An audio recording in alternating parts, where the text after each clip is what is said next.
Okay, guys, welcome back to Let's Get Freaky podcast. Very excited for our guest tonight. Welcome to Let's Get Freaky, Sarah Jane. How are you? Welcome to the show. Thank you for being here. Hi, thank you for having me. I'm doing really well. Definitely excited to be here, talk about a couple different experiences, and I have a lot of them. So, Yeah, yeah. Well, I've subscribed to your YouTube channel. I know you talk sweet. about your experiences on there, but I've not looked yet purposely because Mhm. I didn't want to be swayed in our interview tonight. I thought I want to hear it for the first time. Okay, And then I'll go and watch every episode that you've put up. all right. Yeah, there aren't many yet.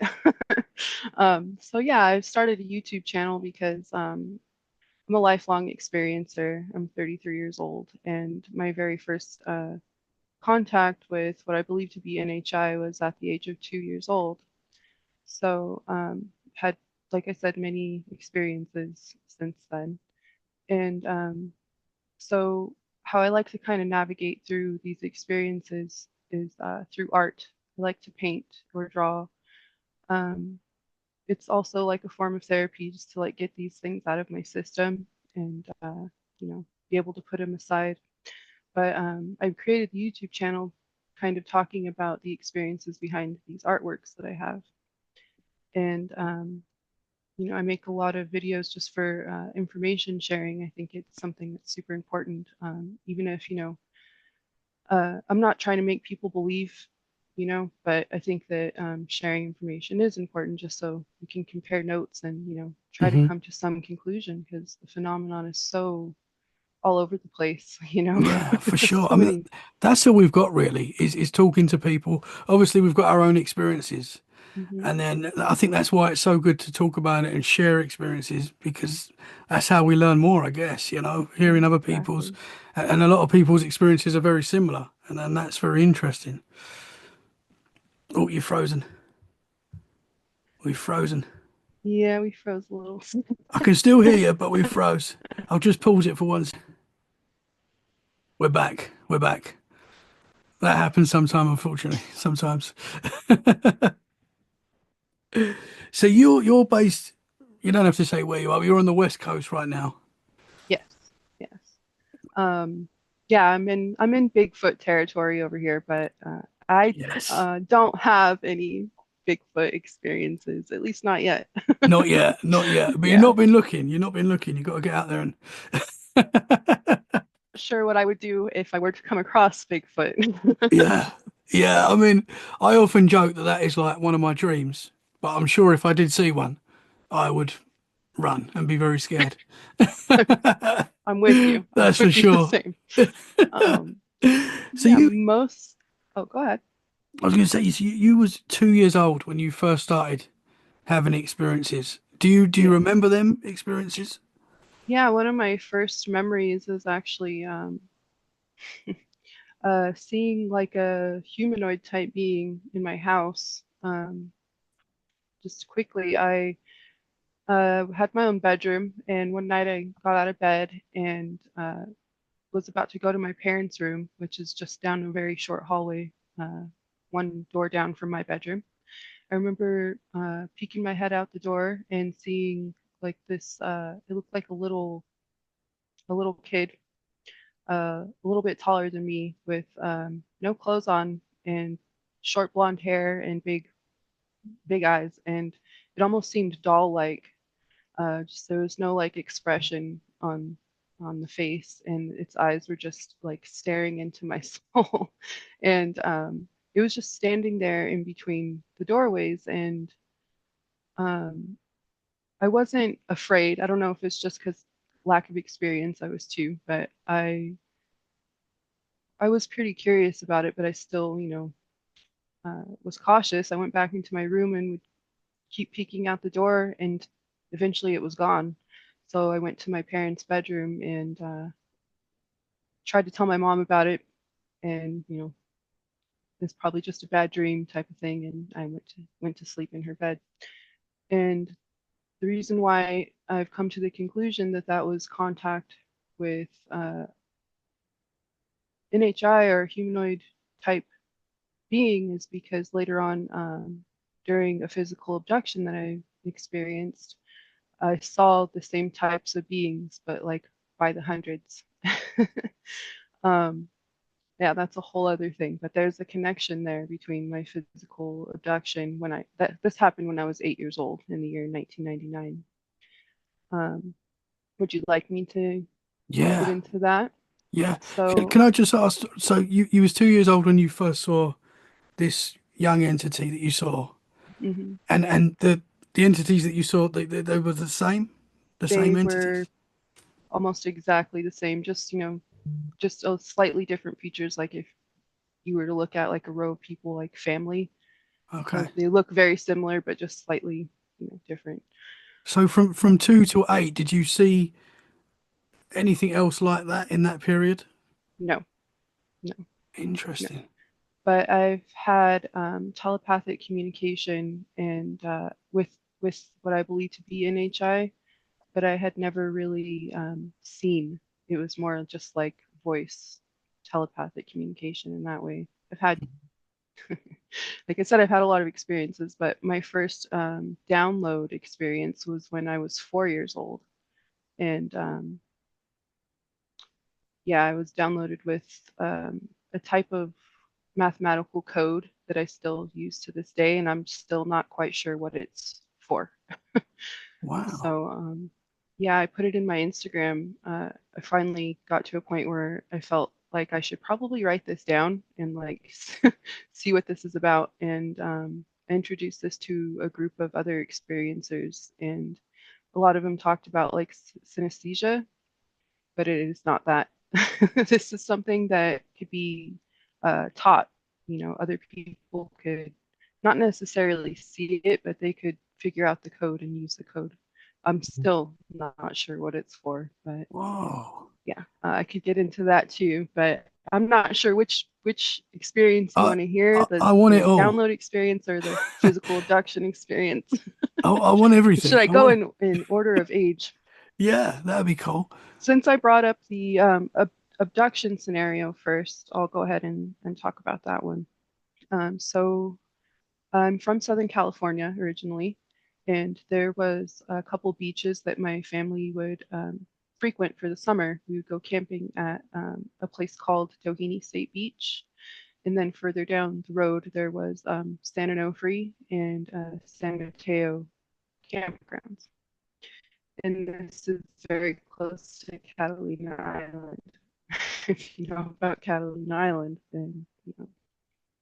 Was one summer in the month of August, summer of 1999, I was camping with my family, and it was the 90s, so we were allowed to kind of just wander around without the parents because, that's just how it was, very loose parenting.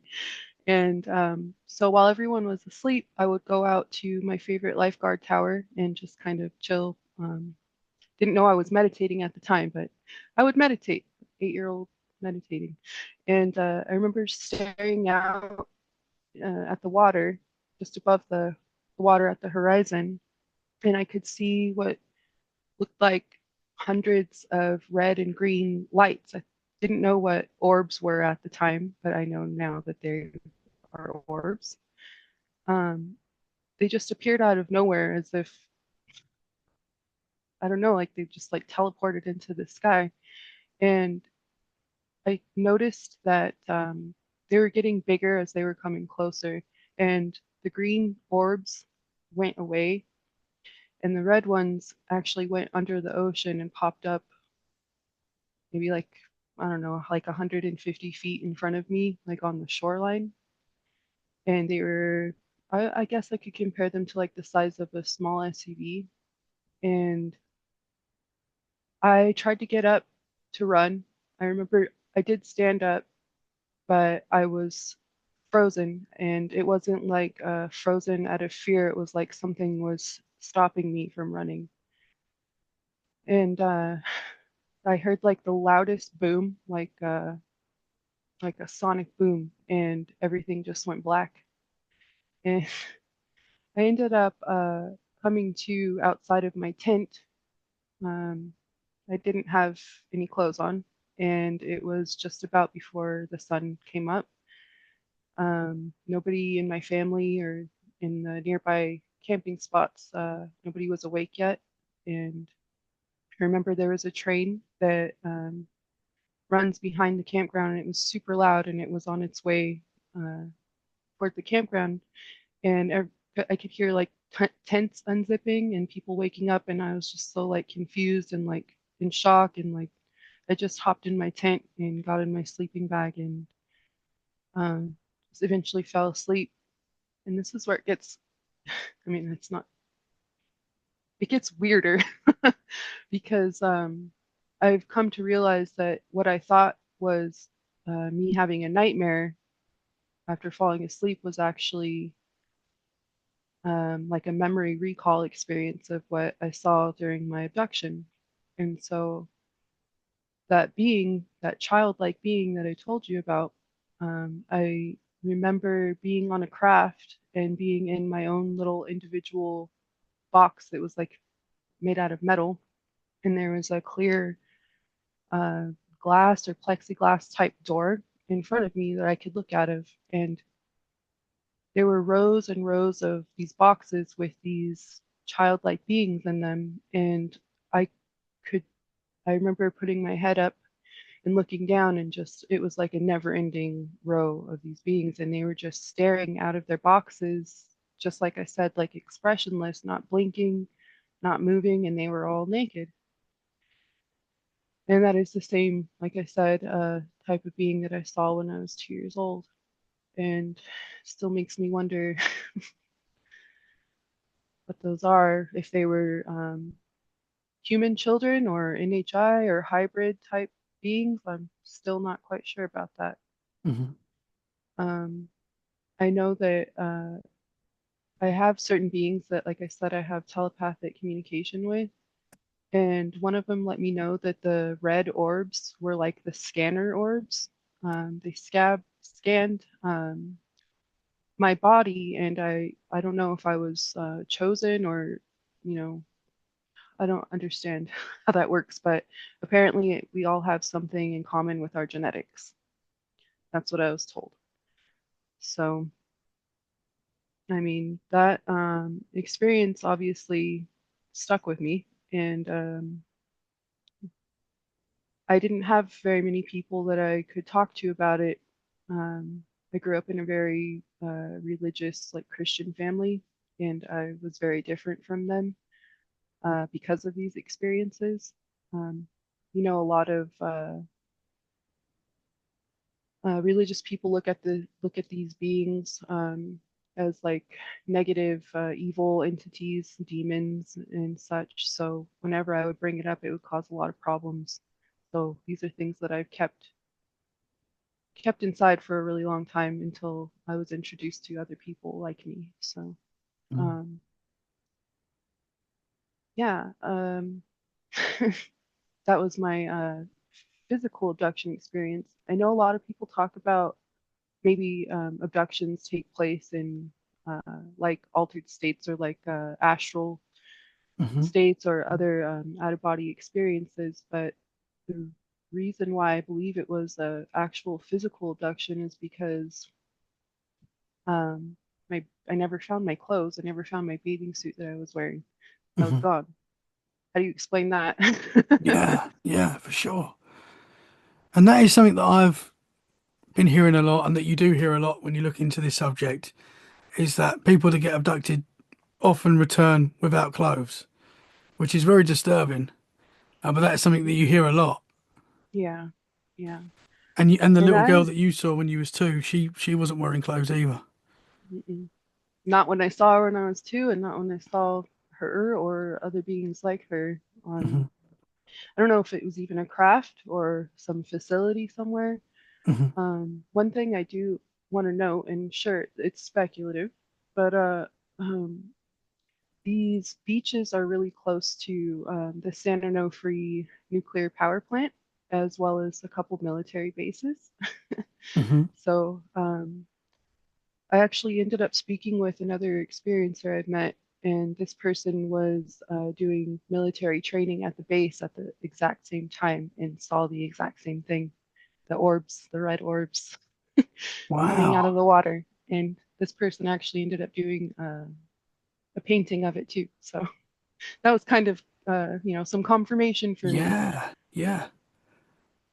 How did you find that person? Um, there's a online group for experiencers called the Experiencer Group, Hmm. and I love that group. So it's kind of like a base camp, somewhere you can always come back to and feel comfortable talking about these things with people because all of them have very similar experiences. And the cool thing about it is these people will have to be like vetted before they can be in the group just to make sure that they're, legit, I guess you could say. Hmm. So I think that was pretty cool. I'm no longer in the group, but I'm in like a smaller version with some of the same experiencers. It's like a meditation group.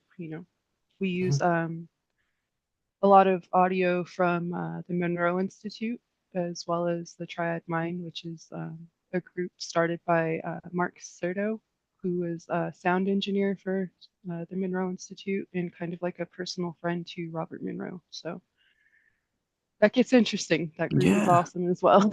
yeah, I bet. Yeah. And as you say, it is so cool to meet people that have experienced the same thing as well. It Yes.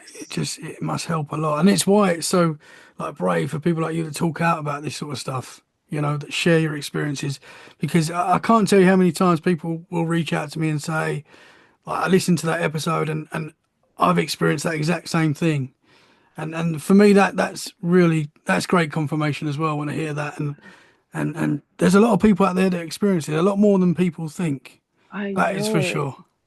I've mentioned in one of my videos that I have a belief that like most of us, if not all of us, are experiencers. It's just like a matter of if you like remember Hmm. or can like comprehend Yeah, that yeah. these things are happening. Hmm. Because a lot of these memories come back. I think there's such a connection to like the dream state, Mm-hmm. because it's so many people get these memories in like the dream state. It's very interesting. Yeah, Linda it is. Thompson, I interviewed Linda Thompson quite early on in my podcasting days, Wow. and and she told me that she believes 1 in 4 people have possibly been abducted. And if that's correct, that is wild. That's a lot of people. I mean, for as many childlike beings I saw, I Hmm. mean, I could believe that. So when you were seeing the craft, that was in like was that in the dream state that you were seeing that, remembering it? Yes. Okay, yeah. Yes. Um, yeah, it was. I remember waking up from that dream state. I call it like the memory call recall experience, and Hmm. being terrified. Like that was like that scared the crap out of me. And I remember I running bet. to my mom's tent and like trying to get some comfort from her. Hmm. Um, but yeah, I mean, Jesus. I think that's why I've turned to meditation to explore the dream state or like the out of body experiences and try to Hmm. gain some more understanding. And with the man who facilitates the meditation meetings that I'm a part of, um, he's I mean, we all have our own experiences. We all have our own ways of looking at them. And he tries to tell me that, this these beings that I have contact with are like other aspects of myself, and we're connected in that way. And I had a hard time wrapping my head around that just because there's one being in particular that I've had contact with for a really long time. And a lot of people refer to her as like the divine feminine. I call her Sacred Mother. Again, I'm not religious. It's just that's for some reason what I've come to call her. Hmm. Is that just And like a knowing? yes, yes, it is. I'm glad you know about the knowing. I try to explain that to people, and they're like, "How do you know?" I don't know. I just know. You just know. Yeah. Yeah. um, it comes with a lot of different, emotions and yeah, just things that you cannot put to words. So Hmm. Yeah. so yeah, she appears to me to be so beautiful and so perfect and so loving and genuine that I don't feel like that could possibly be another aspect of myself. So I have a hard time. I don't see myself in that light. Oh. So yeah, it's hard for me to think about that. But yeah, maybe I don't know if you want to talk about her in this episode or if I So, can come back and talk about it another time. But so these connections that you have, how do they form, and when did that start? Was that straight after the abduction experience? um, that was more like before, Hmm. like when I got the downloads of the coding information. Um, I guess I will talk about that next. Can I So just I ask? was Sorry, can I just ask you another couple of questions about the for story? sure, yeah, Because I've still yeah, got no, so many questions. it's totally fine. Ask away. So when you got the memory of being on the craft and you were seeing the other children there, was Mhm. you seeing like other entities there as well, like adult versions of the children, or was it No, just the children? it was just the children. Yeah, it was just like this large metal lined either craft or some type of facility, like a building of some kind. I couldn't really tell. All I know is it went on and on and on, like almost like a factory looking setting. Like Wow. yeah, it was pretty trippy. Wow. So you couldn't see who was like in charge or running that operation at that time. No, no, and it sucks because I've asked. I Hmm. put that out there and I haven't gotten anything, but what I always get is that there's a perfect time for everything. And so it's all about timing, you know. Maybe there's a better time to learn these things.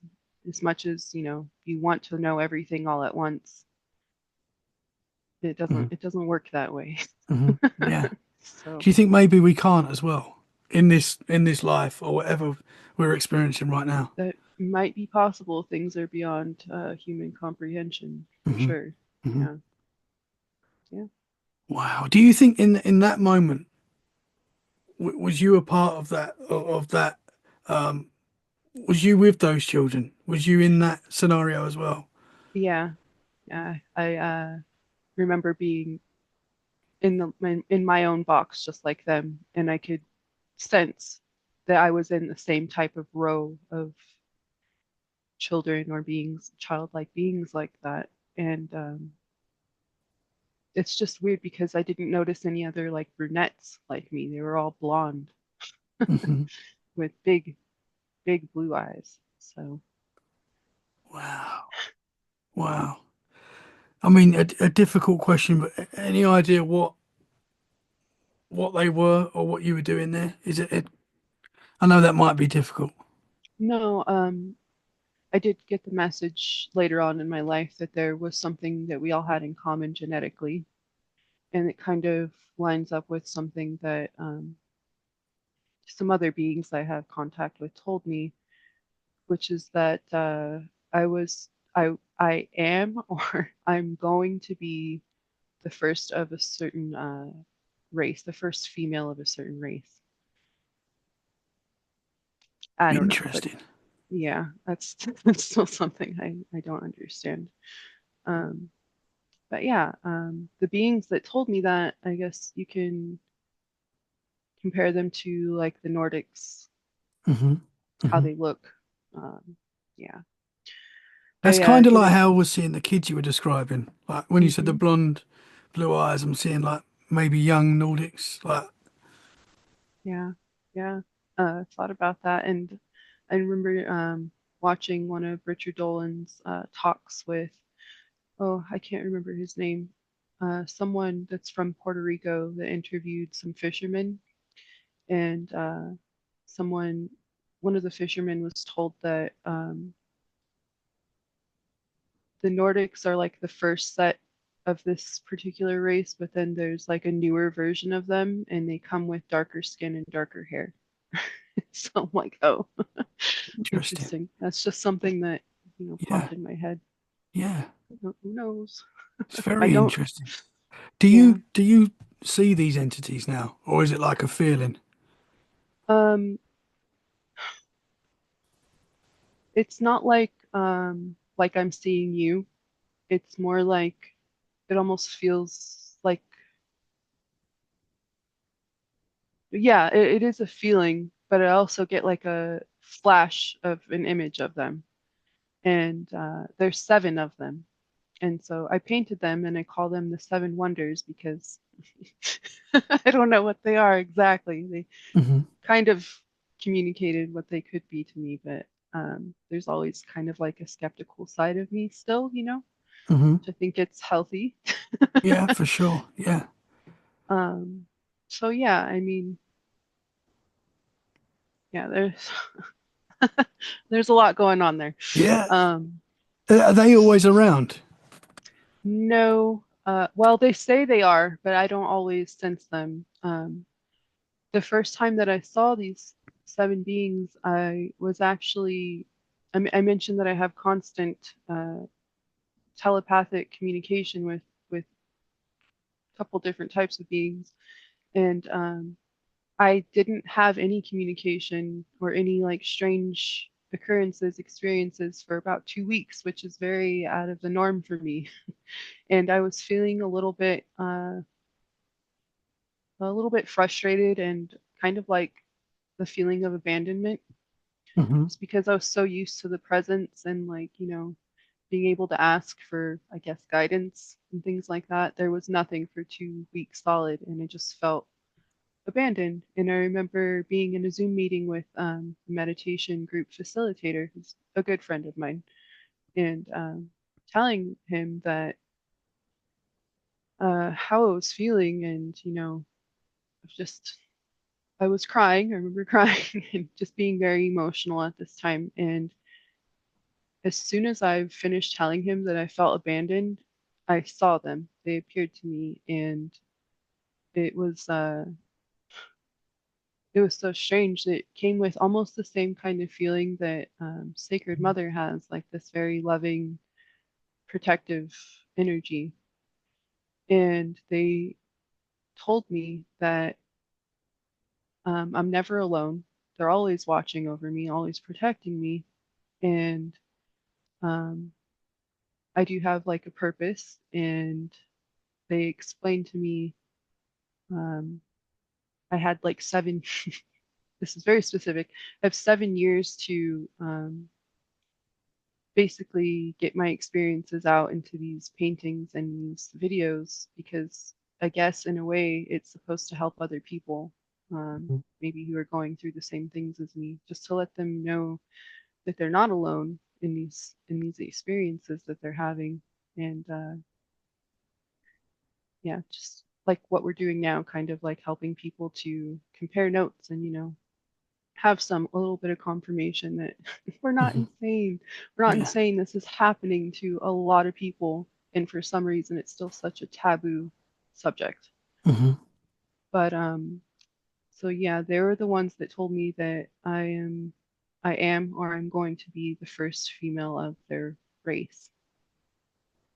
And like I said, they appeared to look like the Nordics. They very tall, very masculine energy. I didn't feel any feminine energy in this group of beings. Uh, Long blonde hair, big, beautiful blue eyes, very handsome. I think I compared him to like the elves in Lord of the Rings type of. They kind of Hmm. look like that. Um, yeah, and these really long white robes. Some of them were hooded, some of them weren't, and the ones that weren't were wearing like this really thin, almost looked like a halo, but it was like around their forehead. Hmm. Um, so I was still in the Zoom meeting when this was happening, and I was kind of relaying to my friend what I was seeing and what I was hearing. And I got it in my head to ask them where they're from or where they live. And instead of telling me like what planet or what area that they're specifically from, they showed me I guess like a download image of three mountains, and there was no like plant life. It was just rock. And in the middle mountain, there was a large cave opening and a really wide river that ran through it. And they told me, oh, my friend mentioned something about, oh, like, that sounds like a good fishing spot. And they told me, no, there's no life in this river. I was like, oh, okay. So when I told my friend about the river running through the middle, he's like, you know what? Hold on a second. He had this like intense look in his eye, and I saw him shuffling through some papers on his desk, and he held up a drawing that he had done in the 90s of the exact landscape that I had just described to him.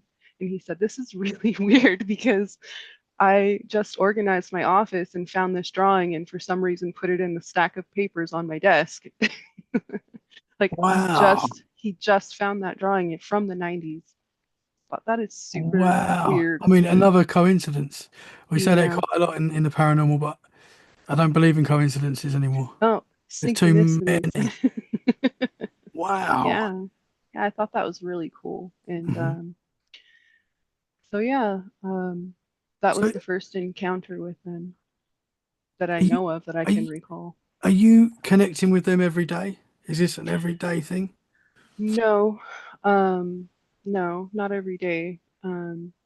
It's like a really random connection with them. There's one particular being that I feel like I can talk with anytime I want to, but not these ones for some reason. Hmm. Um, I actually did a painting of one of them because he came to me solo uh, during one of my meditations, and he goes by the name Emil, Emil, and it's super strange because this time when he appeared to me, he was like shifting from that handsome being that I described to a very sickly, grayish blue, bald being. And he just kept switching back and forth, shifting back and forth. And it made me realize, like, or it made me think about like past and present, how he looked in the past, how he looks in the present, or if he's just like it's a disguise. One of these felt like maybe more the handsome one was a disguise. Hmm. Not sure, not sure, but it's interesting to me. Yeah. And this being, Emil, told me and showed me in downloads a couple of things about me from one of my past lives. And he told me that there is a darkness inside of me that I can never get rid of, and that I was the maker of storms. And I'm like, why does he speak this way? Why is it so like it feels like it's so coded, and I can't quite understand what he meant by that. But I ended up doing a painting of the download that he showed me of myself in this past life. You know, it's like standing there with my arms outstretched, wearing all black, and there was like a fireball storm happening around me. Like, I don't know, fireballs falling from the sky. I don't know, I still don't know what to make of it, but I did bring this to a space on X, and someone told me that he might be coming to me because there's like some shadow work I have to do when I told them about like the darkness, you know, Hmm. and Hmm. they said it feels like maybe he's pushing me to do my shadow work. And Sacred Mother is more of like a light being who's, you know, helping me to see like the best in myself or something. I don't really know. It feels nice, you know, to Hmm. think about it that way, but I'm still unsure. Interesting. Yeah. It sounds like a Nordic god or something like that in a past life. Yeah. The maker of storms. Yeah, the maker of storms. Oh no. Maybe I was Wow. just like a badass and just caused chaos wherever. I don't know. I'm not sure. Wow. So going back to when you was four and you got the download, what happened there? Yeah, so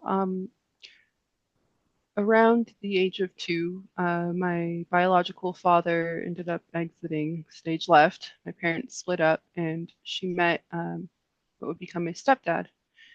And went and moved from Ontario, California to Orange County, where these beaches that I spoke about are. And they had a very abusive relationship. It got really dark really fast. And one night, my stepfather actually ended up beating up my mom so badly that she had to go to the hospital. And I have three older brothers who she told to watch over me as she went to the hospital. And I was actually at a friend's house at the time, so my brothers left and like went surfing or went partying. They're much older than me.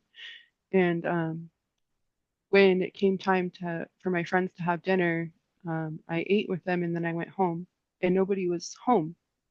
And I remember going down to the manager's office of the apartment complex that I lived in, and she ended up calling the police. And the police came, and when my mom got home from the hospital, she was arrested for child endangerment, abandonment, child abuse. And me and my brothers were taken away by CPS, Child Protective Services. And I was put into like a group home situation. It's called Orangewood in Orange County. And so I was there for a couple months for my fifth birthday as well. And my mom eventually um, got custody of us. But while I was in this facility, there was one day where the office called me down and told me that my mom was there to see me. And in my mind, she was still in jail. So I'm like, oh my God, like she's actually here to see me. I was so excited and like got a really pretty dress on and, went down to the office and I opened the door and this guy said, "Who the hell are you?" And I'm like, "What do you mean?" And like, where the heck's my family? My mom's not here. And it was someone else's family who had the name Sarah. They got us mixed up. And whew, I lost it. It's very emotional, screaming and like very inconsolable. And I remember being this man. Um, he had a light blue shirt on, gray hair and glasses, told me, "Come with me." And he took me to this room where I remember seeing it was just a room with a tiny bookshelf in it and a rocking chair and like this little rounded rug on the floor. And sat me on his lap and without moving his mouth, gave me all this information about this coding system. So whoever this person was gave like telepathically gave me this coding system and gave me a download of visuals. So from then on, whenever I see these, it's hard to explain. Maybe I'll send you the link so you can check it out. But it's just a system that I always see around me Mhm. ever since that moment. Were they like shapes? Are they like, Yeah, it's a counting system for the different sides of shapes, 2D, 3D, and it's based off of the number of sides and the color that it is. So that's why some people thought it was synesthesia, but it's not. mhm. Yeah. So I use it as like a way to kind of I don't know, calm down and like focus, refocus my mind, or use it as like a distraction if something gets too like gnarly emotions and stuff. But then I also know that like you talked about the knowing. I know that this is a coding for something, Hmm. and I'm still not sure what, but Interesting. Do you think it yeah, may be possibly in the future it's something you might need? that's kind of what I feel like. Yeah, and the fact that I could teach it to people, Mhm. it's not just oh, I see colors when I listen to music or anything like that. It's just not like that. So is it like Yeah, like an advanced like mathematics or something like that? Is it something I think it's a different type of yeah, mathematical system. Yeah, I really, interesting? Yeah, someone in the experiencer group, um, really highly intelligent, like physicist, engineer guy, told me, there's math that people are learning from NHI that helps them like fly craft, certain like reverse engineered craft. And I'm like, Hmm. oh, okay. He said, this kind of reminds me of that. Could be that kind of Yeah, situation, like a which would, Bob Lazar type. yeah, which would also fit into something, uh, something like a past life memory that I have of watching a friend of mine fly a craft using his mind. So, Wow, that was a past life memory. yeah. Yeah, I actually did a little painting on that one too. Um, so And um, where was that? Was that on this planet on Earth, or was that somewhere else? this is really weird because I'm still not sure about that. Um, it almost it's weird because it feels when I was experiencing it, when I was in that space, it felt ancient, but it also felt like a brand new place at the same time. Where like, I don't know, time just didn't exist the way that we experience it, Mhm. not linear at all. It was like everything was happening at the same exact time. In the Interesting. landscape, you could say it looked otherworldly, but I don't know. Um, Kind of reminds me of like the moon in a way. And I have like a really strong connection to the moon and a lot of curiosity surrounding the moon. Hmm. Um, that's what my Interesting. sign is ruled by. I'm Cancerian. So, Same. oh, Yeah. so yeah. Um, what blew my mind was I did this painting, I shared it to the group. In this painting, there are pyramid structures and like obelisk looking things that produce orbs. Orbs are coming out of like the tips of the pyramids and these towers of, and then I could see my friend who appeared to look like what people would describe a gray flying this, I don't know, it looked like an ancient looking like boat, a tiny little like canoe boat craft using his mind. His mind was controlling the attitude of this craft. And I ended up listening to, I think it was I want to say it was some Soul Foundation talks. I don't exactly remember who was speaking about it, but they were talking about these structures, these certain types of structures that I've painted. It was very similar. And also in this painting, there was it was almost like a giant PowerPoint presentation in the sky where it was like this NHI being growing from like a tiny egg into like an embryo into the fetus. And it was like growing older as it got closer to me. And it was like coming from the moon. I painted the moon in the center, like a moon baby. Hmm. And it's holy crap. So I'm trying to like understand. Also, I think there's someone that remote viewed the moon and saw tower like structures on the moon and NHI working on these towers. So I'm like, oh my gosh, what am I seeing? Interesting. What Yeah. the hell am I seeing? It's very interesting. I'm telling, before I found the experiencer group, I was not into ufology at all. Like I would watch like, the sci-fi shows and movies and stuff, but I didn't know about uh, really much about ufology at all. And Hmm. so it's amazing to me that all of this has led me to the place that I'm at right now. Yeah. Yeah.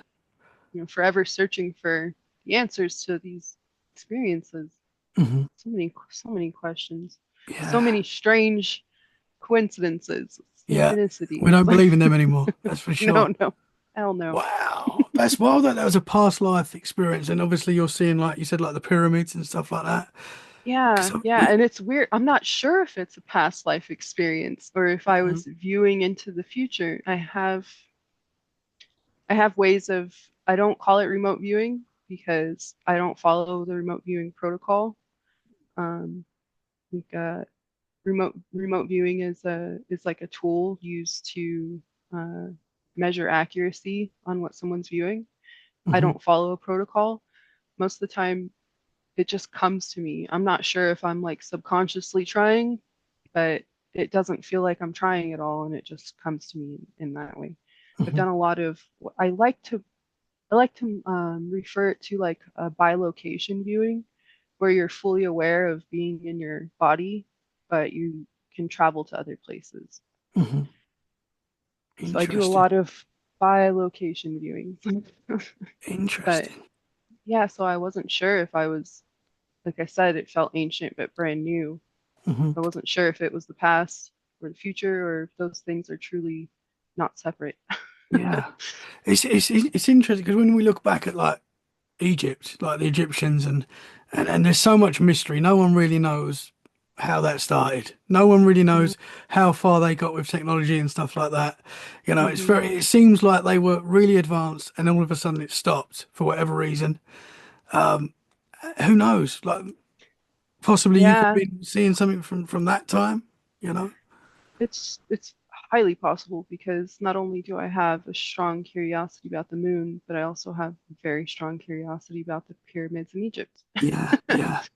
It all And seems to be connected. Like there's so many like the measurements of the pyramids and the oh, we could go on for hours about that as well. yeah, so speaking of pyramids, I guess that can lead to the next experience I've had. Um, so I ended up going back to California for 5 months last year, and I went back to a couple of the beaches that I spoke about, and I actually spent my 33rd birthday at the beach where I had my physical abduction experience.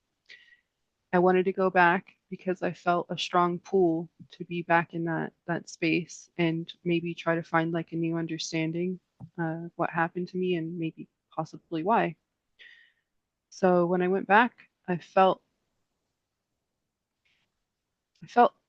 comfortable. I felt a lot different than I thought I would. It wasn't like I was freaking out looking over my shoulder or anything like that. It was just very peaceful and I felt like I was home, like I felt good to be back there.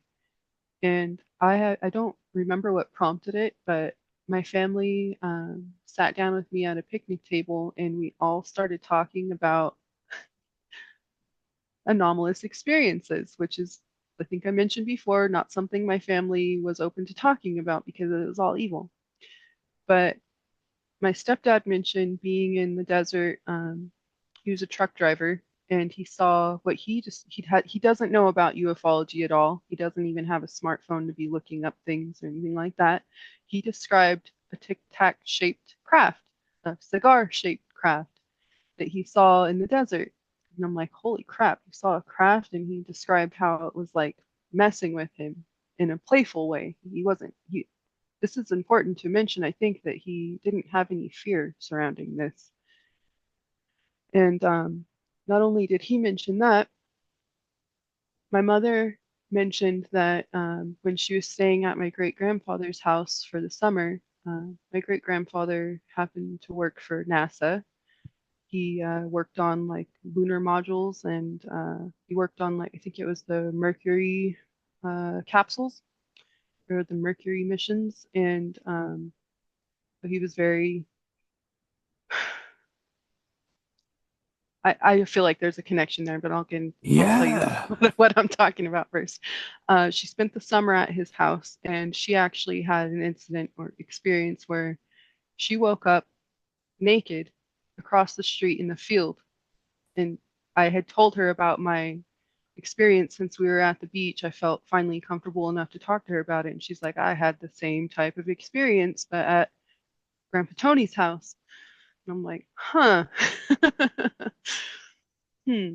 That's why I'm a little bit curious about the area and the surrounding facilities. And, Mhm. like I mentioned, the nuclear power plant, and we have the military bases. And she was staying at my great grandpa's house, who worked for NASA. He had a lot of connections in NASA, and Yeah. so that was Interesting.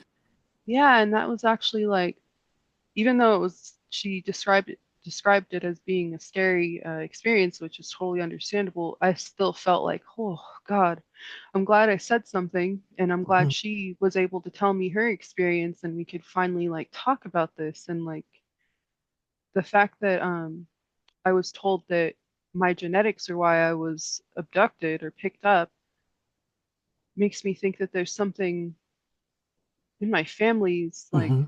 in the And line of my, that's quite often what you hear as well, is that this seems to yeah. be in the bloodline.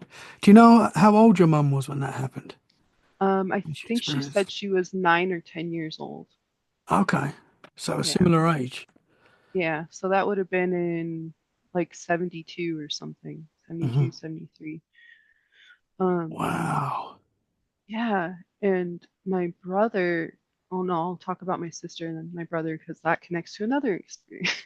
And you can let me know if you want to save this for No, another no, episode. as long as you're happy, I'm happy. Okay. So I have a younger sister. She's my half sister.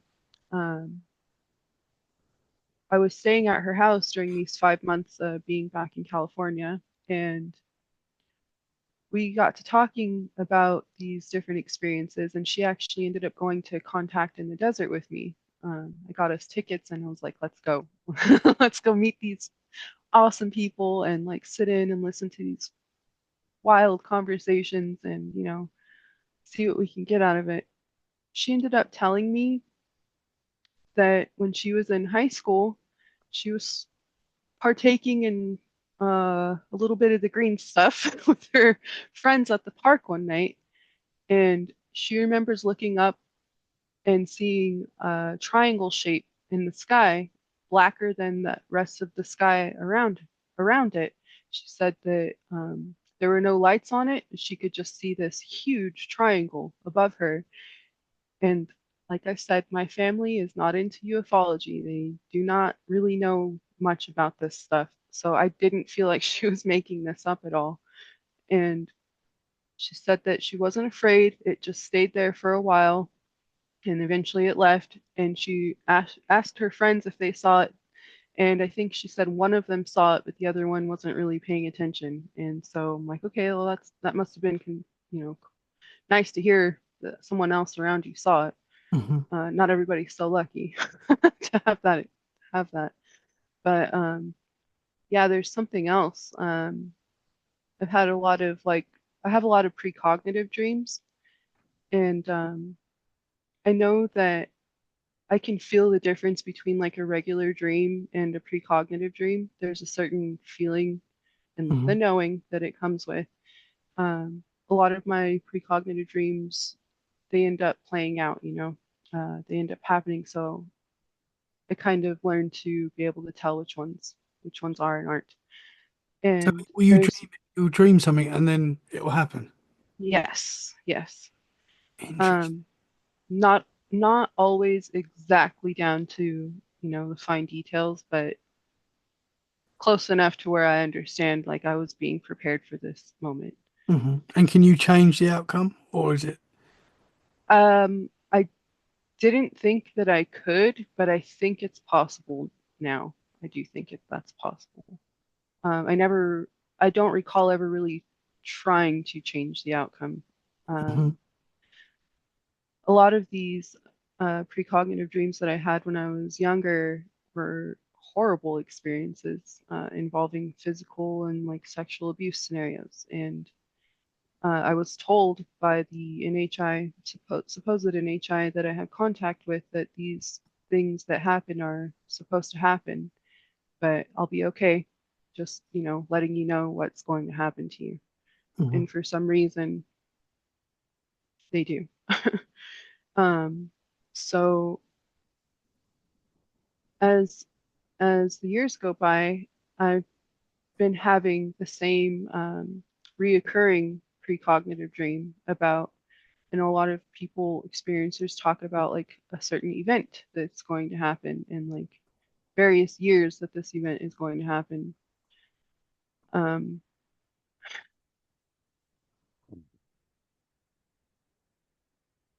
it's still kind of hard for me to talk about just because there are a lot of people who think it's bullshit, and excuse my language. That's okay. Um, No problem. No problem. and try to make you feel like you're crazy or you're lying or something like that. But I legitimately have no reason to lie. I think it's a really awkward position to put myself in if I were to be lying. I Hmm. don't understand why people would, but I guess some people do.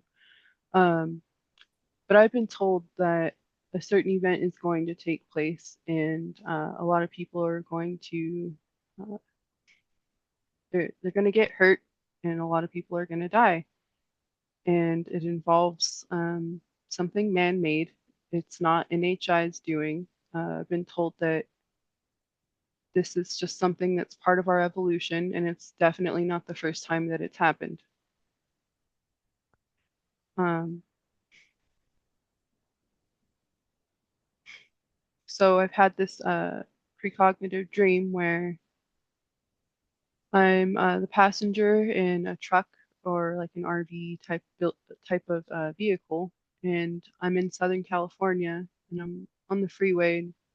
As we're driving, I'm looking up into the sky, and I can see these like tiny orange blobs uh, coming down very slowly. I describe it like a balloon that's slowly losing its like helium, kind of going down to the ground. And just like the orbs that I saw over the ocean, they get bigger as they get closer to the ground. And these ones are way bigger. I could compare them to the size of like an Amazon warehouse, a huge warehouse. And as they hit the ground, they explode and they pretty much destroy almost everything. Not quite, but they blow out like the windows of the buildings and the cars all around me. And I am looking at my arms and I'm noticing that they're turning red and burning up and blistering, and I could feel the pain, the burning sensation, and it's so intense that I start screaming like bloody murder. And I wake up, and that dream has that dream's been reoccurring since probably about 2017. Wow. And um, How often would you have that dream? I would say probably twice a month. Um, Quite often, very often. yeah, it feels like when I don't have very many reoccurring dreams, but when I do, it feels like I'm supposed to like pay attention to them and like, just pay more attention to them and I don't know, try to understand them more. But I've asked, is this something that is truly going to happen? Like, is this truly a precognitive dream? It feels like it. And yes, I've gotten the answer. Yes, yes, yes. And I thought that they were orbs from like NHI when I was having the dream like the first couple times around. And I've come to learn from the NHI that I have contact with is that it's not them, it's a man-made thing. And um, gosh, I hope I don't. It's kind of scary to talk about, but I've talked about it before, I guess. Um, it has something to do with space weapons, uh, directed energy weapons. Um, and I asked why this has to happen, and it's just that I always get the same answer that it's part of mankind's evolution, and everything that happens is supposed to happen. Whether we perceive that as a good thing or a bad thing Hmm. doesn't really matter. It's just part of our evolution. And they reiterated that it's not the first time that it's happened. And I don't know if that means for mankind or other planets with other beings or what, but apparently Hmm. it's a reoccurring theme. And so after this happens, I I have what feels like a continuation of this precognitive dream where I am in a cave. I'm in a cave system, and I could see a bunch of people all around me, and they're all fried like I am from whatever this, I guess, space weapon, directed energy weapon did to us.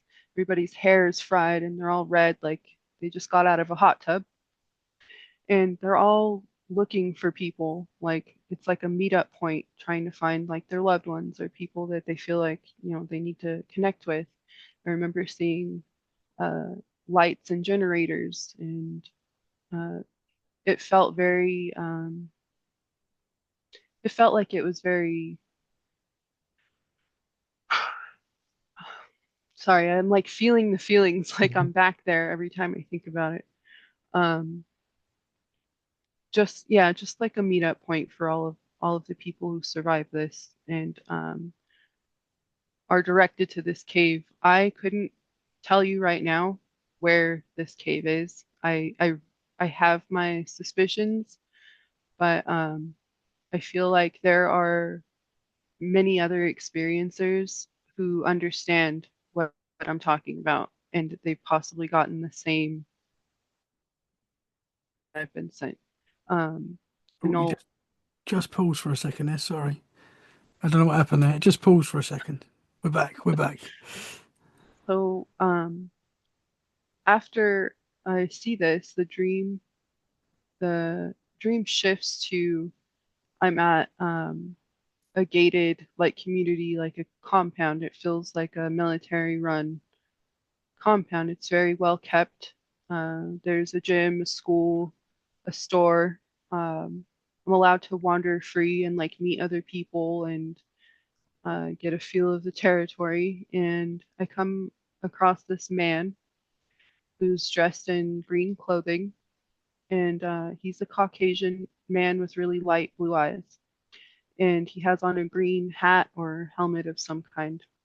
And he has access to locations in this compound that a lot of other people don't. And he wants to take me to this little, I refer to it as the little black box, but it's this really small um, black metallic building that's on like the far end of this compound. And I remember walking up to it and seeing this really large door with a tiny little like sliding window you can look, out of. And he takes me inside, and I can see that there's no other entry exit points out of this little building. And that's where that dream ends. I've mentioned that I do like bilocation viewings. Not always purposely. I feel like this information's like sent to me in like a download, but I'm still able to walk through these spaces.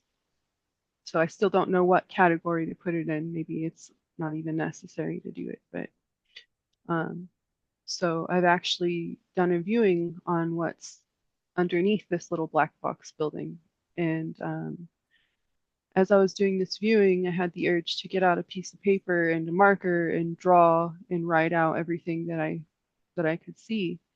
And it was um, like this. I remember coming up to a really steep stair set, and it was really dark.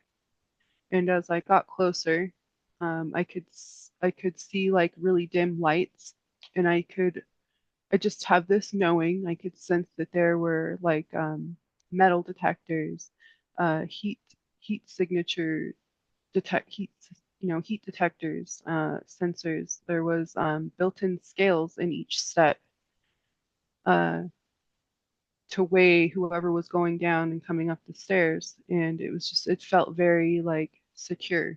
And so I descend down this staircase. It was a very steep staircase, and I get to the bottom, and there are these two doors, and they have these.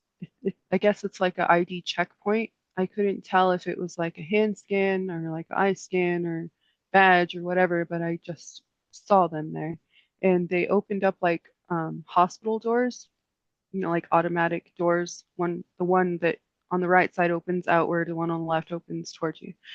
And I could see that these like ID checkpoints were on each side of the doors. So like, this is a very secure facility.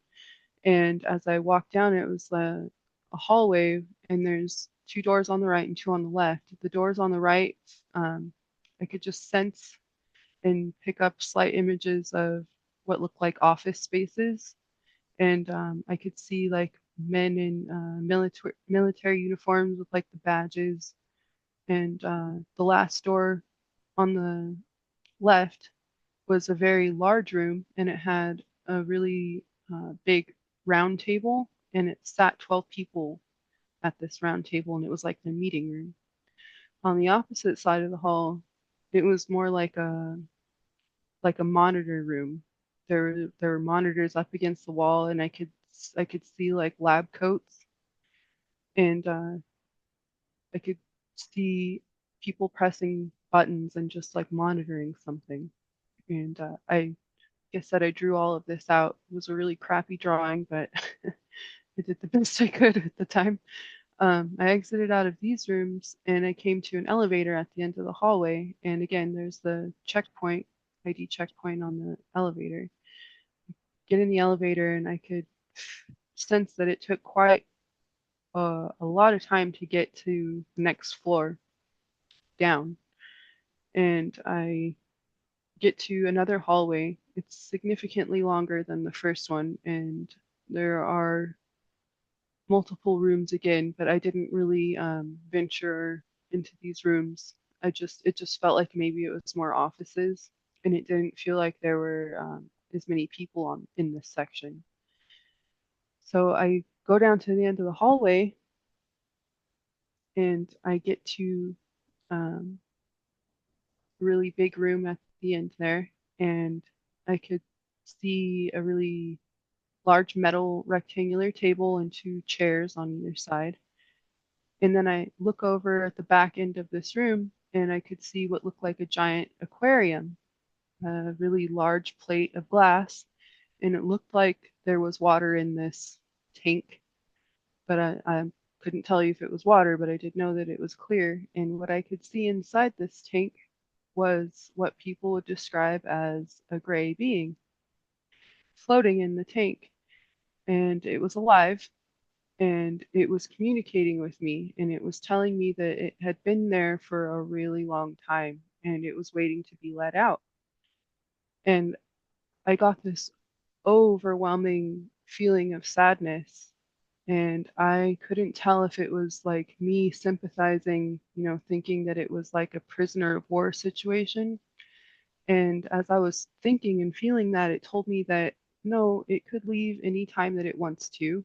And, whether the people holding it there think that it can't, it can, but it's waiting specifically for me to let it out. And it has more information for me when I get there. So to me, that was kind of like in its own way confirming that those precognitive dreams are precognitive dreams of the future. Mhm. And Wow. from what I'm told is I'm not the only one who has experienced these this imagery and these yeah this setting. Is Do you have any idea when this might take place? Have you got a time frame for this? I don't know exactly when that will take place, but there's something that's supposed to happen before that. Um, I've mentioned, I'm just going to tell you, hopefully this isn't too much, but Ah, it's um, cool. the sacred mother being that I have contact with, this is another precognitive dream that I've had, and I'm going to tell you this because it ties into this experience.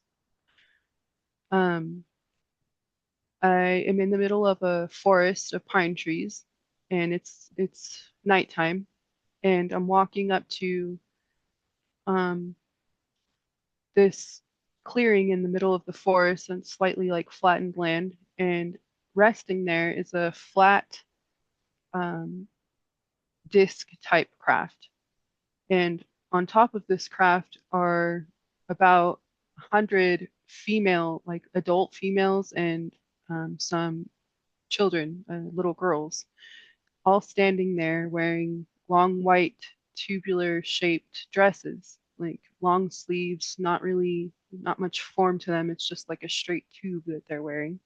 And they're all holding hands. And I look and I could see Sacred Mother, and she's telling me, it's okay, you can step up. And I felt like I always feel with her, very trusting of her, and just, like I'm supposed to be here. And I noticed that I'm like the last one to arrive to this location.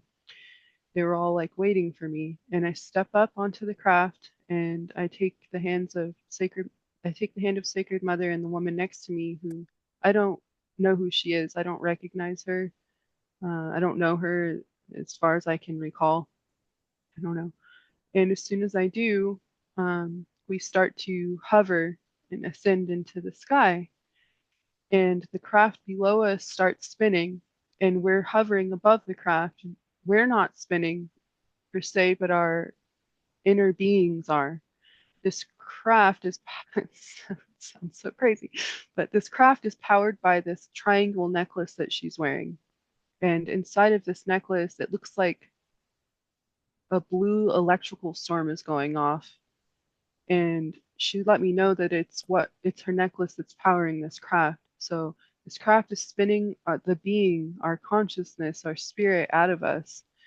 And it sucks what happens, but I'm trying to understand it. But it's our bodies basically burn up, they like turn to ash from this energy, but our consciousness is transferred to a place that some people refer to as heaven.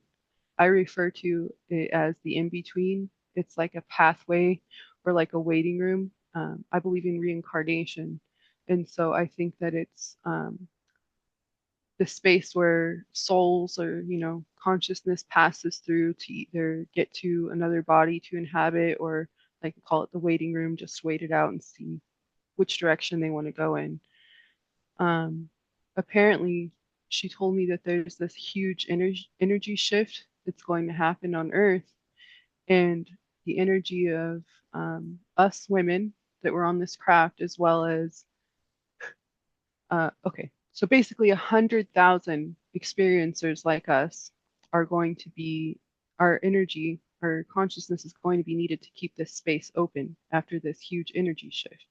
Hmm. And so basically she's telling me that I'm needed, and a couple people that I've run this by think that like, it sounds like a savior scenario, like there's, it's too close to like a Jesus Christ sacrificing himself for everybody. And I get that, I understand that, but like also at the same time, I would 100% do that if it meant keeping this space open so we can keep reincarnating, you know, keep evolving, keep expanding. And yeah, I would 100% do that. But the thing is, I still don't know if that's really the end game goal or whatever, of this Hmm. event. I'm still skeptical. Hmm. Not that it will happen or won't happen, but what it actually what we're actually doing here, Hmm. Does that Yeah, make sense? yeah, for sure. Is this, wow? Is this something that could be happening like in the near future, or is this something that's So this is, yeah, that's what you asked me and I forgot. She told me that this is happening around the year 2027. And I know that's interesting? getting thrown around a lot, Yeah. and I get the skepticism because there's so many people who've come before me and have said similar things, and things of the year has come and gone and nothing happened. Mhm. But It's not too I'm far just away. saying, yeah, I'm just saying what I've been told. I understand the situation that it puts me in, and I mean, like I said,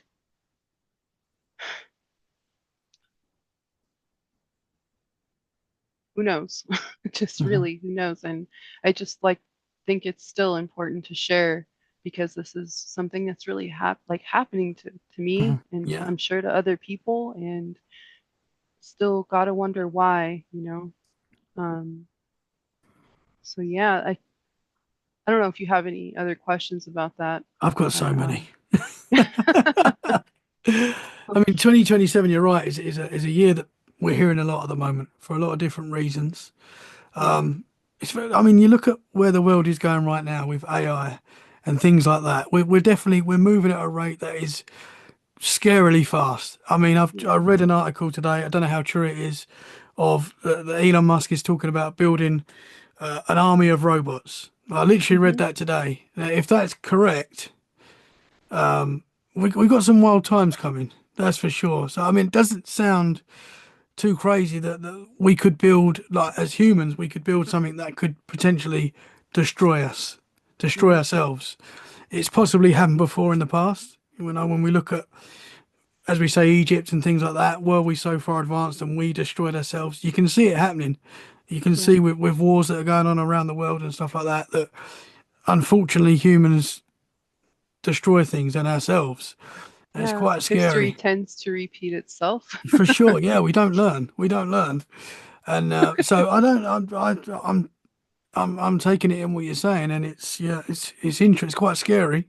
It's a scary Yeah, thought because that's obviously going to be something that's going to affect the whole world if that's the case. yeah. But interesting. So yeah, she told me that she would be coming to take me around the year 2027, but the whole space weapons or directed energy weapons scenario, I have no idea. It Hmm. feels, I can only say that it feels soon, but I couldn't tell you what year specifically, unfortunately. Yeah, I would love to be able to tell yeah. that if I knew it. Oh, But it's definitely interesting. yeah, How you connect with the entities, these beings. It's kind of like how a medium connects with spirits, would you say? yeah, Same kind of thing.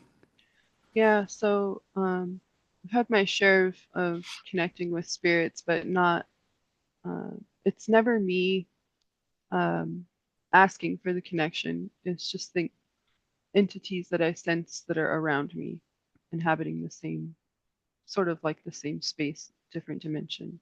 Hmm. There's only one being that I can really engage with purposefully, like, you know, try to communicate with. And it gets a little complicated, and I'm still, like, again, trying to wrap my mind around it. But he goes by the name Uriel, and he is what people would describe as a gray. He thinks it's funny that we call them grays. And he said that he's not tall, he's not short, he just is. And I'm like, okay. I wanted to know more about him. And he said that he's actually an extension of someone that I know in my personal life and love and care about deeply. And he said that he is basically, it's that same scenario of the pyramid structure place. Like, you can't tell if it's past life or future or, everything happening all at once. Hmm. But he said that he was an extension of this person in my personal life. And I asked to know more about him. And he showed me the inside of his head. And it was actually mechanical. And it looked like I did a painting of it. Um, like these slides that look like motherboard slides. There were 18 of them in his head. And apparently his body is like holding 18 different entities, 18 different, I don't know if it's human beings, their consciousness downloaded onto these slides, or if it's a, an array of different types of beings, NHI, what have you. But I communicate solely with the slide that holds the connection between my friend and him. So when he tells me that he's an extension of my friend, he also told me that my friend would eventually be volunteering to have his consciousness downloaded into this body. So that's what makes me think of the future.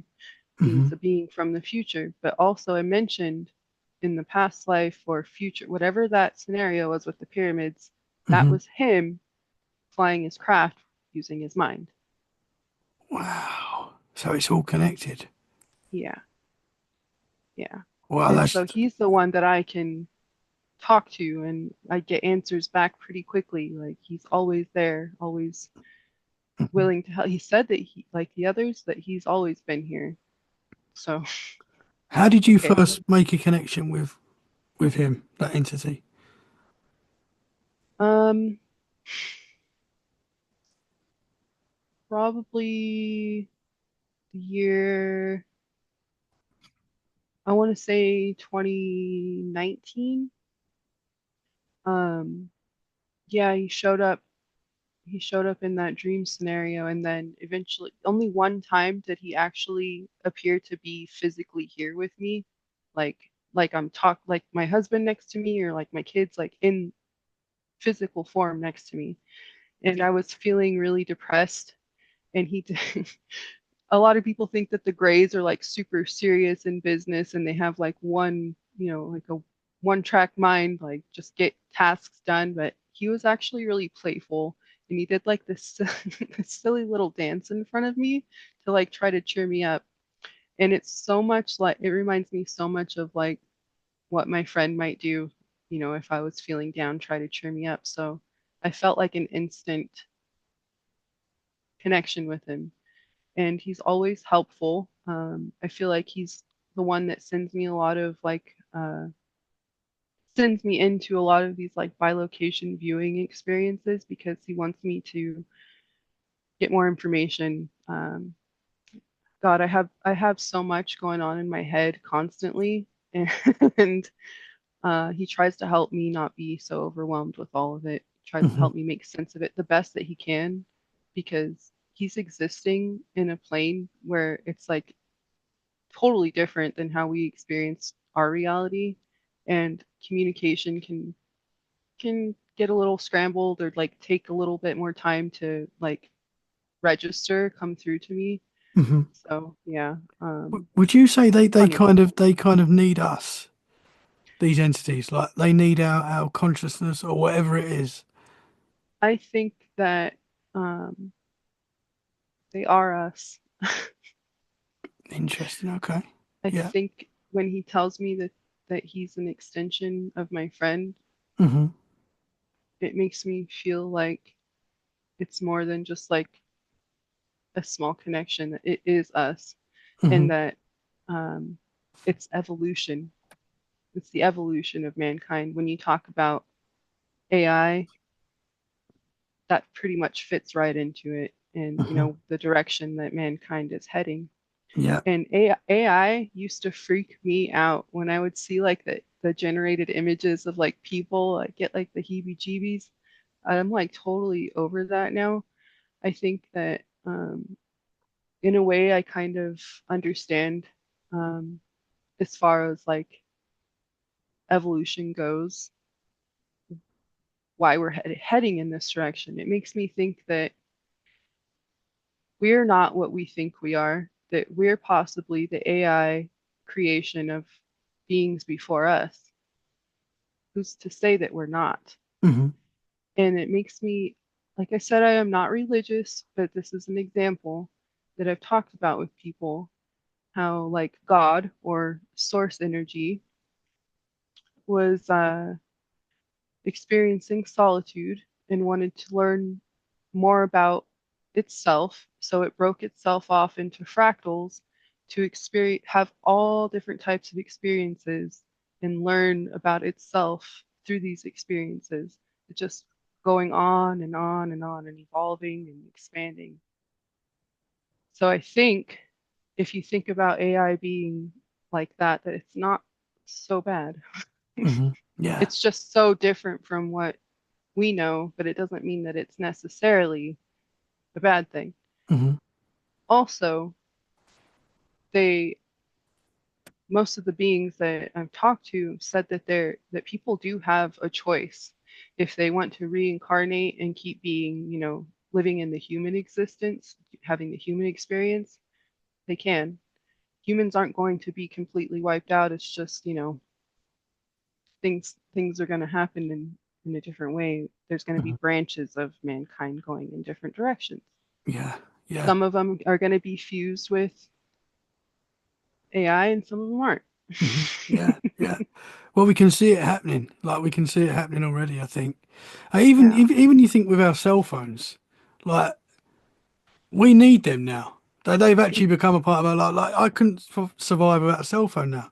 It's quite yeah, sad, but it's true. Like that is now a part of us, the cell phone. yeah. It's And just evolution. it's probably going to be inside us at some point where we don't have to carry a cell phone. It's just going to be built in. That Mm. seems inevitable. It seems like that's coming. Whether that's a good or bad thing, I don't know. I'm just, Is that something you would be interested in for yourself? I mean, right now, as of today, I would say no. I don't want to put You anything know, inside. I'm kind of with you on that. I don't like people talk about like the implant and, Mhm. having the technology implanted in your brain. Like, I Yeah, don't necessarily want that either. I think that no. I'd like to keep on having the human experience, Yep. as miserable as it is sometimes. But maybe we I'm need not, that. Maybe we need those good days and bad days. Like I that's think part of so. life. Yeah, I think so. It's Yeah, because it doesn't feel like you can have one without the other. How would you even be exactly. aware that anything is good Yeah. if you didn't have bad stuff? If you was always happy, are you really happy? It's like, Right? Or are you yeah, just existing? yeah. Yeah, at the moment I'm happy to have my cell phone and just to be able to put it down. I like my cell phone. Like, there's a lot of cool stuff on there. But Yeah, yeah, I don't want it inside me.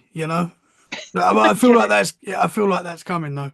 I think Yeah, that's coming. That's on the way. yeah. Um, Also with like the event that I talked about, I've been told that like technology is going to be like put to a halt, like it's going to be halted for a little bit, um, because the way that the energy waves are going to be something like, I'm not a science buff. I only Neither am I. try to make sense of what I'm told, which is hard sometimes because I don't Hmm. get it fully. But yeah, it just I think the that's why telepathy is being brought up so much these days, because it's something that they're expressing to me is really important for mankind to redevelop. They said Hmm. that it's a form of communication that we um, used to have and we used to utilize all the time. And Yeah. something happened along the way, like maybe the technological boom, where something, you know, made us start communicating in a different way. Hmm. And yeah, I just think that it's It's super important to develop that, because the day might come, it sounds like it, where there isn't going to be technology like we have, and we're going to have to communicate hmm to survive. And why not use telepathy? yeah. Well, they say we only use 10% of our brains. And now again, I don't know how true that is, if that is a fact. I think that's what Hmm. they say. We use Yeah, 10% of our brain. So if we did use, say, 50%, like what could we do? Could we fly? Could we talk telepathically to anyone, anywhere, at any time? Possibly. I don't know, but yeah. Have you seen that movie Lucy? yeah, I've not seen it, but I Oh, know what it's about. I pretty much know what touches on happens. that. Oh my Yeah, goodness. yeah. Was I know that there's a lot of movies. yeah. It's interesting. That's something else that they're talking a lot about, that in the future we're going to be communicating in that way, and that possibly Yeah, we did. yeah. It sounds like it's like a vital Hmm. vital Well, thing we you need think to. about our sixth sense that we have now. Mm. Like when someone, for example, you think of someone, and then they start calling you. That to me, that's like paranormal. That's like a little bit of a sense that we have, you know, your partner, you might have sensed that she's sad, Hmm. and she's not saying that, but you can sense it. That's sort of paranormal, you know, Yeah, stuff and like that. sensing when someone you care about has passed away, things like Yeah, that too that is just, happens. Yeah, yeah. Oh my gosh, yeah. yeah. There's more to us. That is for sure. Yeah. Interesting. I know we've gone well past that. I know we said an hour at the start, and we're well over that now. Have you got Yeah. time for a little bit more, or have you got to go? I I've have got time to if you ask do. you about. I want to ask you as well if because you obviously had that abduction experience when you was 8. Has that Hmm. happened again? Anything like that where you've been taken? I've had an instance where I woke up in the upstairs guest room. Um, don't have a recollection of how I got there. And this was during a time where I was really engaged in like the experiencer group and like talking about all the different experiences I've had and stuff. And I don't know, it just felt like a really high energy time in my life. I don't feel like in my heart that I was sleepwalking or anything like that. I do feel like there was like a certain presence around me. I can't quite explain when I woke up in the guest room, and it felt like I don't know if I was necessarily even taken out of my house, but I was taken out of my bedroom and placed in like the isolated part of my house. Um, I do have another experience that happened to me recently. I was trying to use the Monroe Institute guided meditation, and I couldn't get into it. I was like 16 minutes in, and I just, for some reason, there was like a block. And I was laying in bed next to my husband, and I felt, um, I felt the need to like look up toward the ceiling. And when I did, I remember not being able to move my body, and I could see like a hole cut out, and I could see again seven rounded head beings staring down at me from the ceiling. And I did a painting of this. If you want to check it out, Hmm. it was actually I felt a lot of fear during this time just because I couldn't understand why I couldn't move. That really bothered me. And there was a being on the far right that kind of kept glitching in and out. And I felt,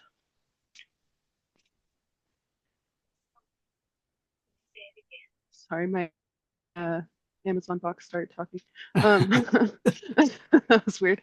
I felt, uh, at the time, it felt like a really imposing like entity.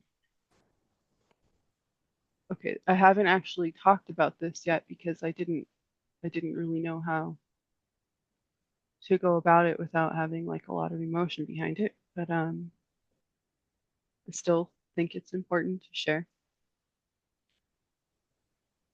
I felt something enter my persons.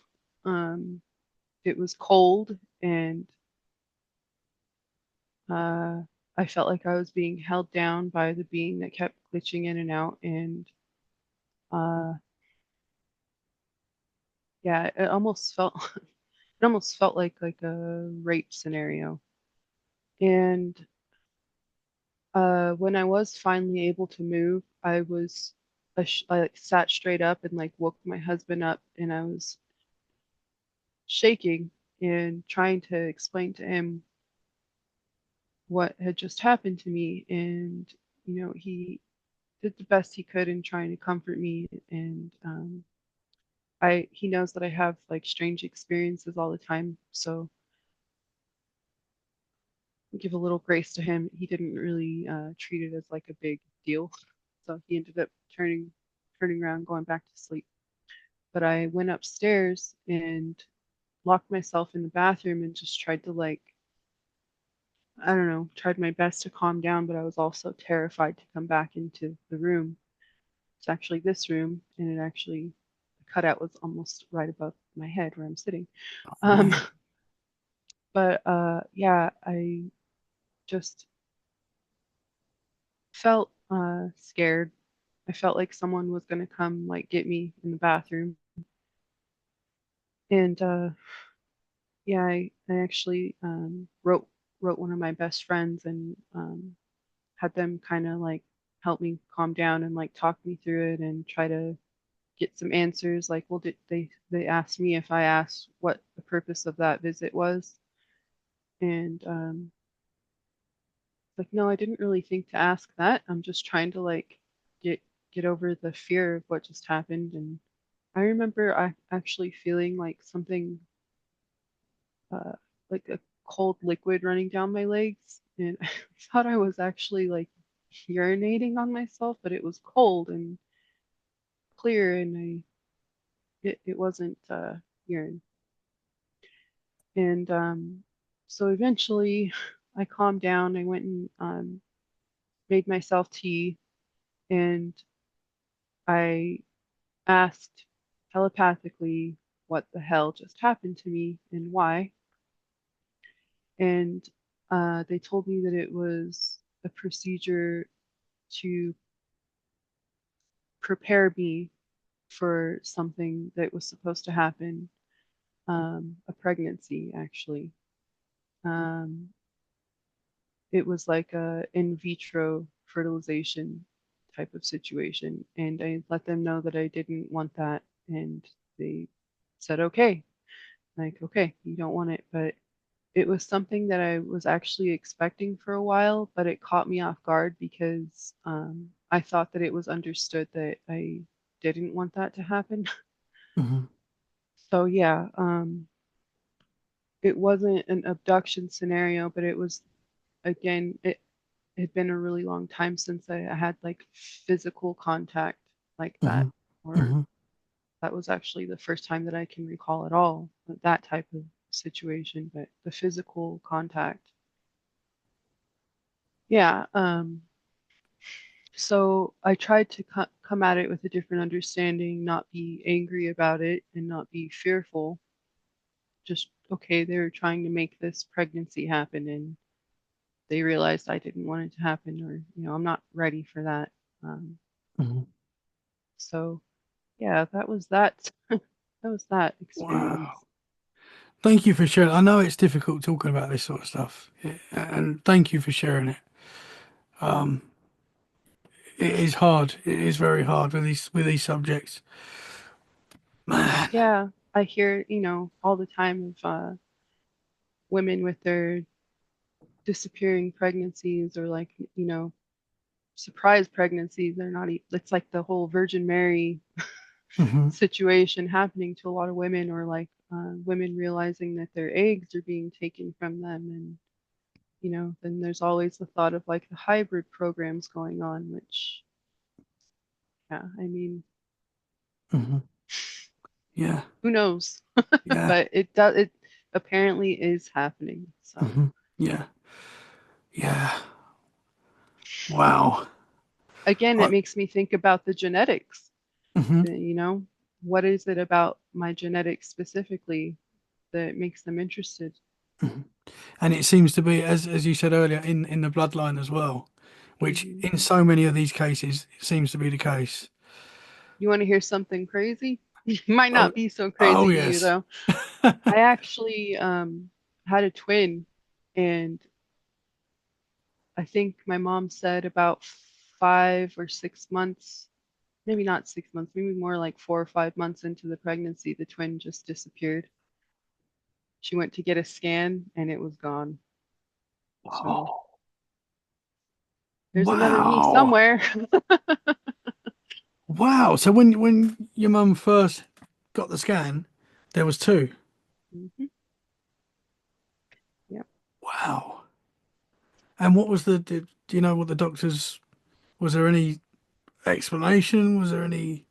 Um, I never got an explanation from her about it. She just said Mhm. one day there just wasn't. Wow. And it's weird because I have an older brother who's 2 years older than me. Same. situation. He was a twin. Twin was gone. Wow, Oh, real that's quick, you incredible. probably have, I don't know if you have any questions about that or anything, but going Uh, back to the beach where my family and I were all talking about our experiences finally, mhm. that brother told me when he was sleeping at the beach, he had dreams of those red orbs above He the saw them ocean. as well. Yeah. And I was like, why the hell haven't you told me this before? Because we were close.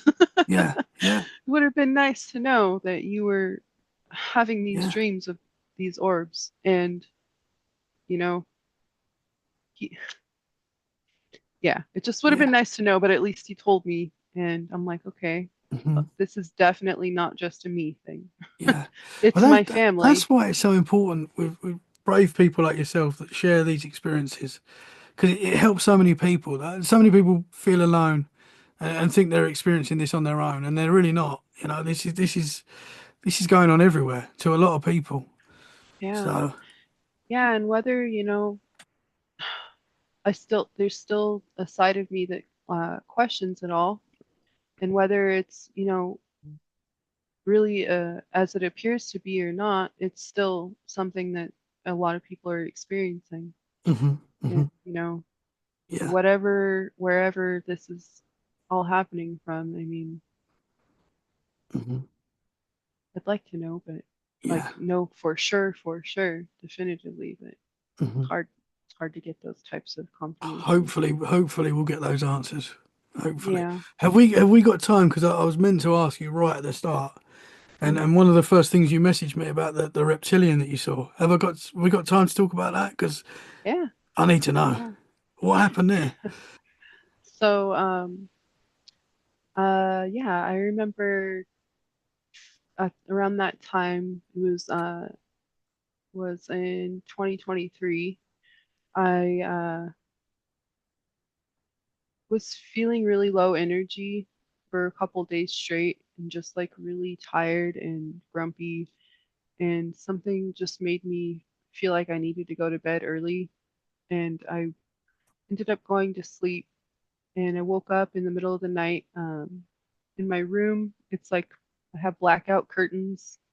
I don't like to have lights or fans or anything like that. Just pitch black, like almost like a sensory deprivation tank. Just pitch black. And I remember waking up and sitting straight up in bed and feeling wide awake. And I could see coming down from my ceiling this like little lizard hand. It wasn't like it was like the size of my hand, but it was just a hand. And it was floating down from the ceiling. It was changing colors and glowing like a cuttlefish. And I just remember thinking, oh my God, that's beautiful and it's cute because I actually really like reptiles. I had a couple pet snakes and lizards growing up. And so I didn't feel intimidated. I remember feeling like I was welcoming the contact experience. It felt like I was in a good headspace, you know, for that kind of contact. And as soon as it got to like over my feet, it just disappeared. And I remember looking up at the ceiling right above my head, and I could see what looked like I call it the translucent ghost sheet because it was see-through, translucent, and it was flowing like there was wind going through it. And I just remember kind of being mesmerized by this sheet and staring at it. And I laid down and was watching the sheet for, I don't know, maybe like 30 seconds or so. And I started feeling what it felt like I was getting stabbed by like a needle all over my arms and legs. And it was accompanied with like a vibration. And I could just feel it all throughout my body. And at first, it wasn't too painful, but it started getting really intense. And I remember telepathically asking to be put to sleep, and I was out. Like, whatever being was doing this to me understood that I was okay with what they were doing to me. For some reason, I had no fear, I had no questions for them. but they listened and I was put to sleep. And I remember waking up the next day and I felt really refreshed. I had like my high energy back and felt great. And maybe a couple days later, I noticed that my autoimmune skin disorder was gone. The disorder that I was diagnosed with is called lichen planus, and it causes these raised, flat lesions all over my body. And I think at one point I was pretty much covered completely except for my face and like private area. And it was intensely itchy constantly. It felt like when you get fiberglass stuck under your skin, Hmm. and it. I was miserable, and I noticed that I developed this autoimmune disorder after a camping trip back to San Onofre Beach campgrounds in the year 2015. I went back with my oldest child when she was baby, and a couple days after I got home from that camping trip, I noticed lesions start to form on the backs of my hands. So I struggled with this disorder from 2015 to 2023, and I noticed, like I said, after the visitation from what I now know to be the reptilians, it was gone. So whatever procedure they did, they took away my autoimmune disorder. And they told Wow. me not all reptilians are bad. Okay? Like not all of us are bad. Hmm. And I'm like, okay. Like at that time I didn't even really know that people thought of reptilians in such a bad way, such a negative way. So I'm like, okay. I brought that to a meeting in the experiencer group, and a lot of people confirmed that these like healings happen to people, like, spontaneous healings of autoimmune disorders and cancers and things like that. So I'm like, okay, cool. I don't feel crazy. I'm glad I mentioned this. But um, yeah, the fact that they told me not all reptilians are bad, I'm just like, okay, like I can understand that. Like you guys helped me out here. Hmm. I don't know. Um, Interesting. yeah, I'm really grateful for it. I haven't had any lesion outbreak whatsoever uh, So since then. was that completely gone from that Yeah, morning onwards? yes. Wow. I didn't notice. I didn't notice that it was completely gone until a couple days later.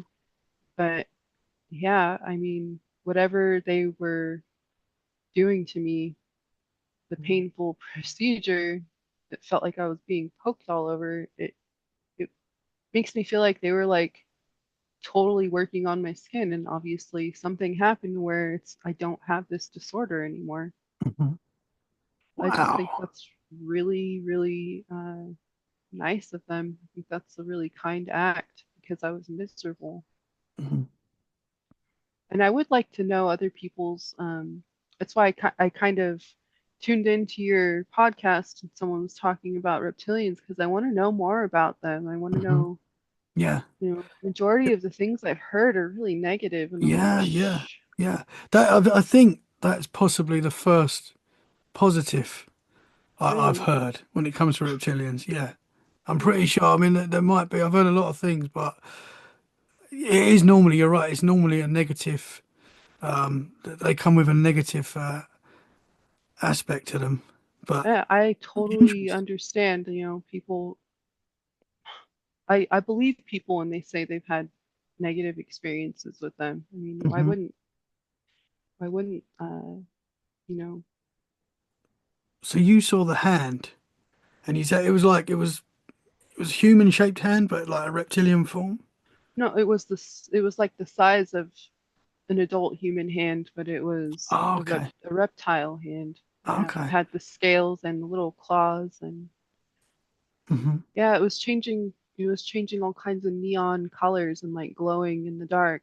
Um, like I said, like a cuttlefish. It was just ever changing and pulsating almost. It was really, really pretty.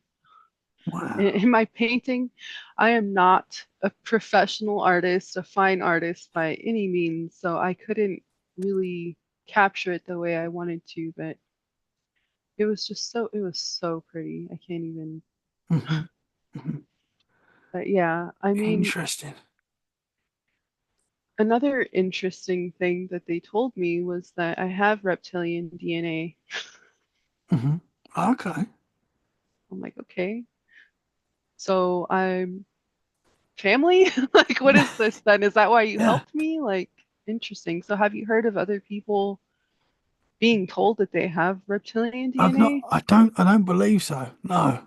I mean, I've talked to people that have come in contact with these entities, Yeah, um, but no, not that. But that's interesting though, because why would they? Why would they help? You know, and maybe it is yeah, because, and maybe it is because it's sort of helped you on the path that you're on today with like talking out about this sort of stuff. You know. yeah, yeah.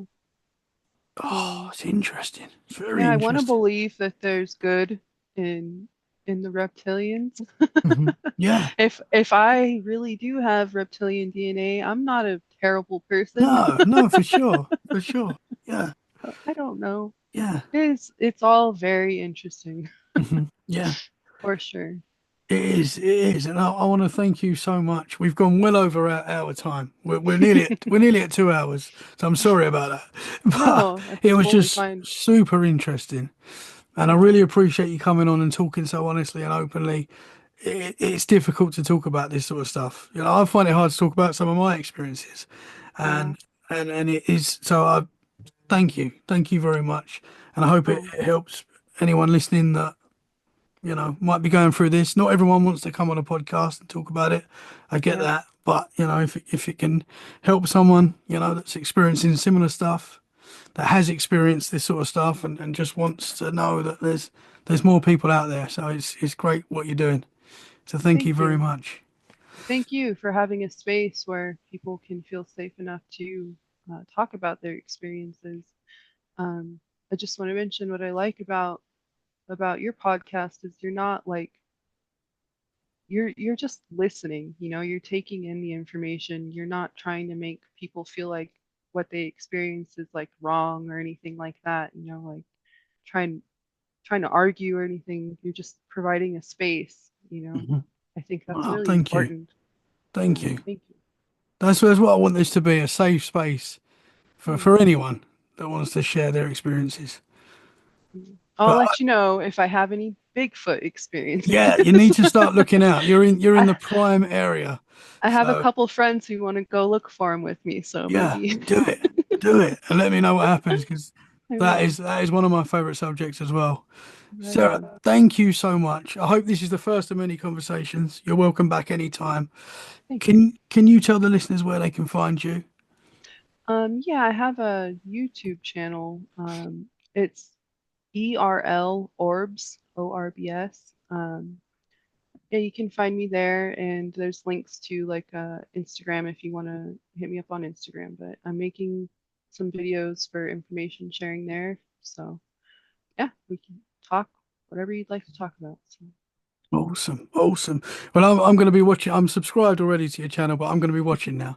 I didn't want all to right, watch because I didn't want to spoil this interview and take it any route. I like to hear it for the first time, but thank you so much, sure. and I look forward to talking more. So Me thank you, too. thank you. Thank you. Guys, thank you so much for listening. I hope you've enjoyed the episode. If you have, share it where you can. That's a great way to support the podcast. It gets us out there to more people. And if you'd like to share your experiences, get in touch. Email let's get freaky podcast at mail.com, or you can find us on social media and DM us Instagram, Facebook, X, TikTok. There's so many. TC, Let's Get Freaky podcast. We'd love to hear your experiences as well. Guys, stay safe. Keep it freaky. Bye for now. Thank you very much, Sarah. Thank you. Thank you.